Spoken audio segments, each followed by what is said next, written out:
ஆசிரியர்கள் பணியில் தொடர அல்லது பதவி உயர்வு பெற ஆசிரியர் தகுதி தேர்வில் தேர்ச்சி பெறுவது கட்டாயம் என்று உச்சநீதிமன்றம் தீர்ப்பளித்துள்ளது.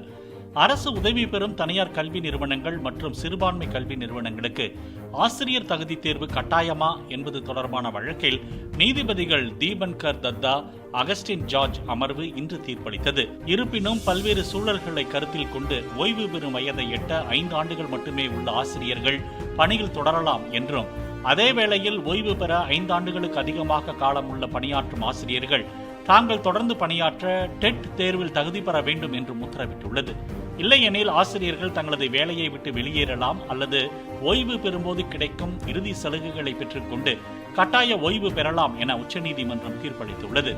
அதே வேளையில் அரசு உதவி பெறும் சிறுபான்மை கல்வி நிறுவனங்களில் டெட் தேர்வை அரசு கட்டாயப்படுத்த முடியுமா, அது அவர்களின் உரிமைகளை பாதிக்குமா என்ற அம்சங்களை குறித்து விசாரிப்பதற்காக இந்த வழக்கை அரசியல் சாசன அமர்வுக்கு மாற்ற வேண்டும் என உச்சநீதிமன்ற தலைமை நீதிபதிக்கு பரிந்துரைப்பதாகவும் தங்களது தீர்ப்பில் நீதிபதிகள் தெரிவித்துள்ளனர்.